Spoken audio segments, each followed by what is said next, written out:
یہ ذہن میں رکھیں، دنیا میں سوری کر لینا، دنیا میں معافی مانگ لینا یہ بہت آسان ہے، آخرت میں کوئی کسی کو معاف نہیں کرے گا۔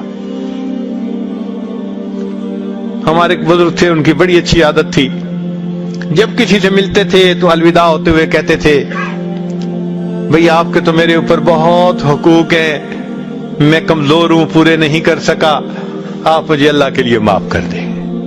شریعت کہتی ہے اس نے کہہ دیا معاف کر دیا تو بھی معاف ہو گیا، اور اگر یہ بات سن کے وہ مسکرا پڑا تو بھی معاف ہو گیا۔ تو دنیا میں آسان ہے معافی مانگنا۔ ہمارے حضرت مرشد عالم رحمت اللہ علیہ نے اپنا واقعہ خود سنایا، فرمانے لگے کہ ایک مرتبہ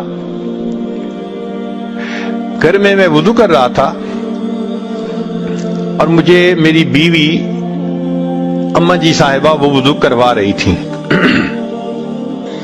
وضو کروانے کے دوران شاید بازو دھونے کا معاملہ تھا تو کوئی پانی ڈالنے میں تھوڑی سی کمی بیشی ہوئی، تو حضرت فرماتے ہیں کہ میں نے غصے میں اس کی طرف دیکھ کر کہا دیکھتی نہیں، میں دیکھ نہیں رہی کہ پانی کہاں ڈالنا ہے؟ تو میں نے جھڑکی میں یہ بات کر دی، وہ خاموش ہو گئی، مگر اس نے مجھے وضو کروایا۔ اب وضو کر کے جب میں مسجد جانے لگا تو مسجد کے دروازے پر پہنچ کر مجھے خیال آیا میں نے بلا وجہ اپنی بیوی کو جھڑکی دی، گو وہ چپ ہو گئی، اس نے آگے سے کوئی ریئیکٹ نہیں کیا، دل تو دکھا ہوگا نا، اور اگر اس کا دل دکھا ہوگا تو میری نماز کیسے قبول ہوگی؟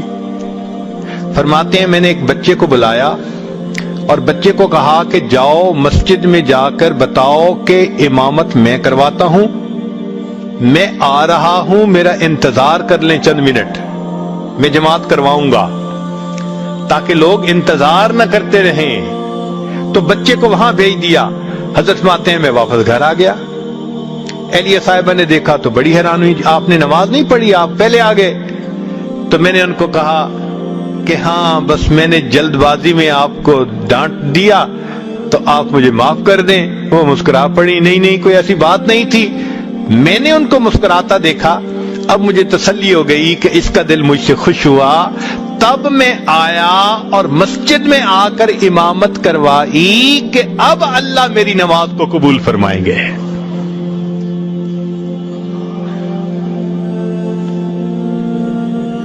کیا ہم بھی اپنے اہل خانہ کی دل کی تکلیف کا اتنا ہی احساس کرتے ہیں یا نہیں کرتے؟ اللہ اکبر کبیرہ۔